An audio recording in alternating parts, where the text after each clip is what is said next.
सदर मजलिस और रुकन पार्लियामेंट हैदराबाद बैरिस्टर असदुद्दीन ओवैसी की सरपरस्ती में रुकन असम्बली मलकपेट अहमद बलाला लोकसभा इंतखाबात के लिए बैरिस्टर ओवैसी की इंतखाबी मुहिम में मुतहरिक हैं। मंगल को अहमद बलाला ने कदीम मलकपेट डिवीजन के जामे मस्जिद जागीरदार, मस्जिद अफजल नगर, सालार मिल्लत पार्क और इसके आसपास के इलाकों का दौरा किया।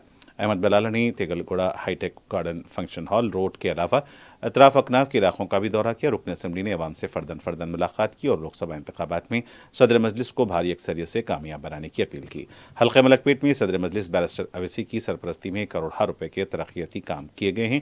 खवातीन को बाख्तियार बनाने के लिए तरबियती मराकज़, नौजवानों के लिए रोजगार मेलों का इनेकाद, सरकारी तालीमी इदारों और एरिया हॉस्पिटल्स में बेहतरीन इंफ्रास्ट्रक्चर फराहम किया गया।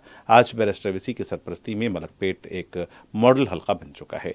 अवाम के बुनियादी मसाइल की एकसुई के साथ साथ मुख्तलिफ तरक्याती काम अंजाम दिए जा रहे हैं। मुकामी अवाम ने सदर मजलिस को भारी अक्सरियत से कामयाब बनाने का अज़्म जाहिर किया है।